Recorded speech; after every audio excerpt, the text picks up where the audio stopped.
All right, so going into this week, I'm going to be looking at a macro level. So I did my analysis of the portfolio, but I want to do a macro level analysis. Like what would cause fragility? What would be the fragility indicators that I'll be looking at? And obviously, credit spreads, HYGH and LQDH, long-term corporate credit or bonds, or high yield growth credit spreads. But we got the alerts for the daily closing basis, and I think it's also good to look on the H4 breakers. So we got an alert for when we're wrong on the H4 breaker. Also for the LQDH, we got an alert there for when we're wrong or when we're right. Right now we're wrong, but we're on the LQDH. We're watching the daily closing basis. And for us to be wrong, we have to close the day above here. So like we got alert set for the credit spread. So the credit spreads are one that I'm going to be looking at. Another one is going to be like Japanese yen index. So risk off. Nothing says more risk about risk off than the Japanese yen or the VIX. And on this is the daily closing basis, and we got an alert. If we flip this resistance that we close below into support, that's something that I view as really bullish. If we close above, we reclaim. We also got an alert for below if we close the day below. So there's that, and then we're also going to be looking at H4 breaker. If we get an H4 breaker to the upside, right now this is not saying anything about let's see where so this would be where we're wrong. Right now it's bullish, and we set an alert if it closes below where we're wrong. But for there's an alert here, so I set an alert here for when we close the H4 to the upside. So that way we're kind of covering our bases. We're watching the yen, we're watching the euro. So the euro is more risk on. If we get an H4 breaker to the upside, let's close this. That's getting annoying. Okay. Euro, we're watching the daily closing basis. We set alerts. If it goes less than on the daily close there, okay, we know about it. If it goes higher, then we know about it. More risk on. More we have to adapt our portfolio. On the H4 breaker, we're watching this swing low. If we close H4 to the downside, okay, hey, it's getting serious. Like we're getting weaker on just risk on currency. So that's a big deal. We're reversing, and so that's going to play a really big part in this week of just understanding what's really going on. Because the S&P 500 is going to whiplash. It's going to do fake outs.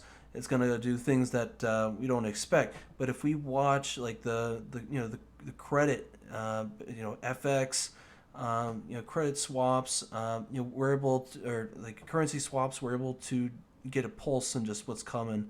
And then oil is also a different one. It looks like oil's at support.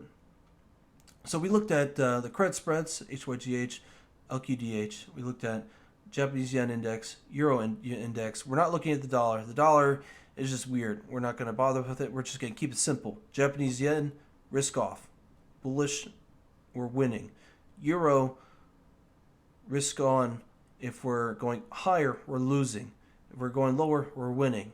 So very easy, no confusion. It'd be nice if we could focus on the dollar, but that one just looks even more confusing. Even on just using our current way to assess and put alerts. I'm not even going to try. And just putting a third currency in here, index to watch, doesn't make sense to me. So, and it looks weak. We broke the weekly market structure. So, like, in times of just a lot of fragility, like the COVID nuke, the dollar also went down.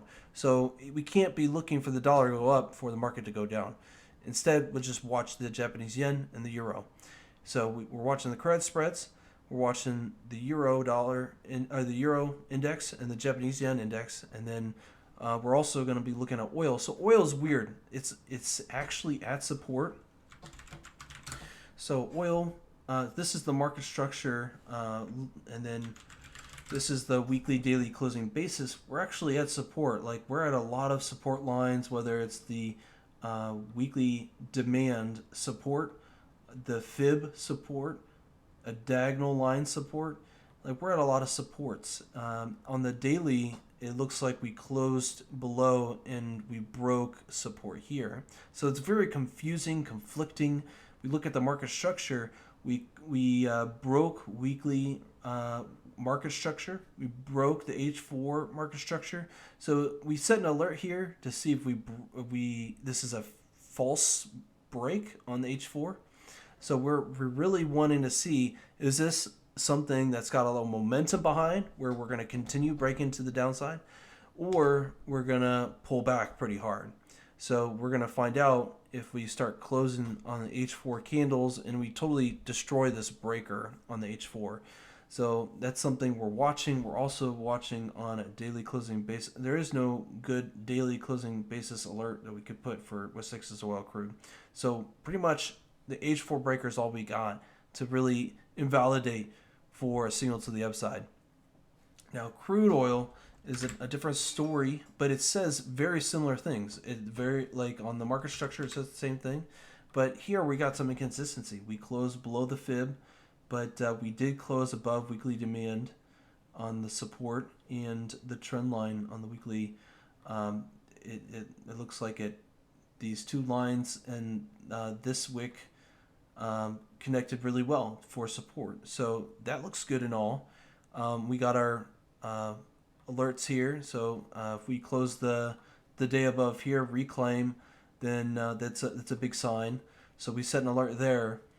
But when it comes to the market structure breaks, this is kind of the alert we're going to be watching on a smaller time frame, greater than. We close above, then we're probably heading higher. This looks like it's two nested H4 breakers. I mean, this is retest, resumption, and then we got another one. So we'll see. We could close above and totally destroy this H4 breaker to the downside, but we're going to assume that it's going to stay. And we have this weekly breaker. It could come back and retest it, or it could leave it naked. So we're really paying attention to this H4 breaker on the small time frame. And those daily closes on the daily closing basis and the resistance, this I don't think is going to be able to help us. I think it's going to go low and slow and low movement. And I think we just got to watch this when we come into Wednesday. So I think those are the things I'm watching for invalidation, for the whole macro picture, whether it's the currencies and FX, it's the credit spreads, or oil. We've already set alerts for the index and just what we're looking for. But in terms of like fragility wise, like the fragility is real. The oil is broken down.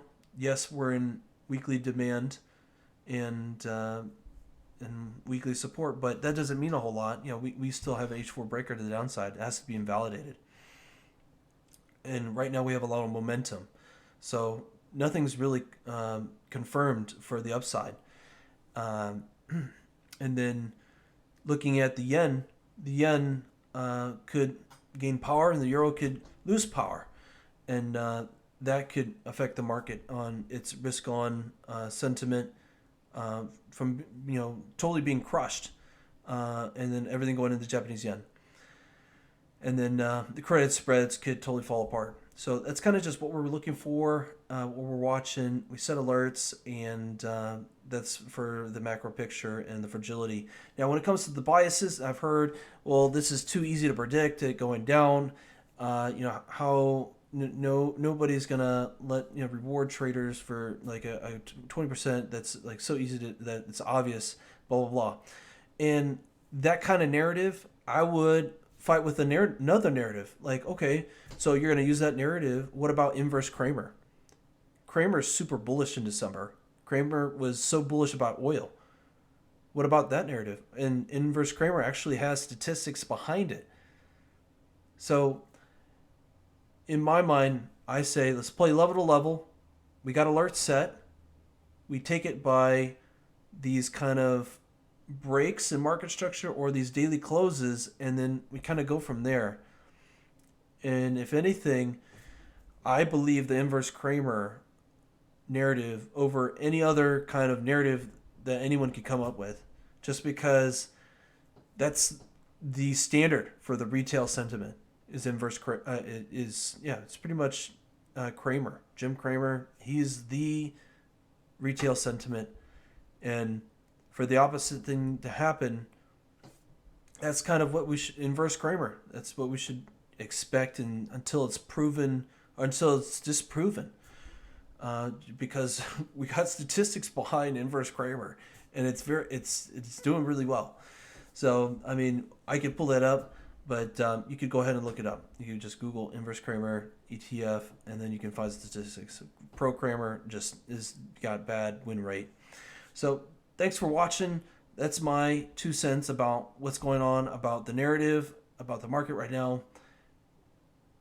My thing is just play level to level, market structure break to market structure break, daily close to weekly close, and just the way it looks, and play it. So, what is this? This is an alert about crossing something. It looks like the market's open.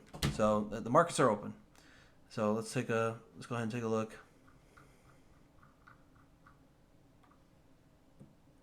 Okay. Not a whole lot of new stuff, but that's pretty much it. And then as far as like crypto, I think we just closed the week. So let's take a look at crypto. Oh, it's got an hour left. So that one's getting rejected on the weekly. On the daily, this is it's totally busting through support. We got 1 hour left, but looking terrible. So this is all red. We could basically just look at it, that it's all red, and we're winning. So ETH, looking like we could close below daily support there. Not 100% confirmed, but looking like it's favoring us. Ethereum Classic looking like we're coming below this support here, going to touch the bottom support. So that's favoring our portfolio. All these cryptos coming down are favoring our portfolio. So the whole scare about Jim Cramer getting bullish, that is yet to be proven or confirmed. So, but the threat is still real. I still, the threat of Jim Cramer and all that, it's still real. And within 1 hour, this could totally flip. So we need to see the daily close. We need to see the market structure breaks. We could even take the market structure breaks to we didn't even do that kind of analysis. But looks like we could get a possible H4 breaker on the Matic to the downside. This looks like an H4 breaker to the upside. So we'll see what happens with Ethereum. Ethereum Classic, possible H4 breaker to the downside. Atom, possible H4 breaker to the downside. Engine, nothing. Sand, H4 breaker to the downside. So that's pretty much the whole portfolio in the short crypto. So we'll see in 1 hour, but be careful about the narratives. If somebody quotes a narrative, well, then what about inverse Kramer? That's kind of just what I say. And also, you don't know. You just play level to level, daily close on to daily close, and then weekly close to weekly close, H4 breaker to H4 breaker. That's all we can do, and then weekly breaker to weekly breaker. But right now, the bias doesn't look good for the bulls. And as far as oil's kind of like a toss-up, but we're kind of watching it and seeing if it breaks. And if we do actually get that momentum to the downside. Right now, it's looking like it's a possibility. Things are in place to where that's it's highly probable. So that's kind of what we're really keying off of the probability.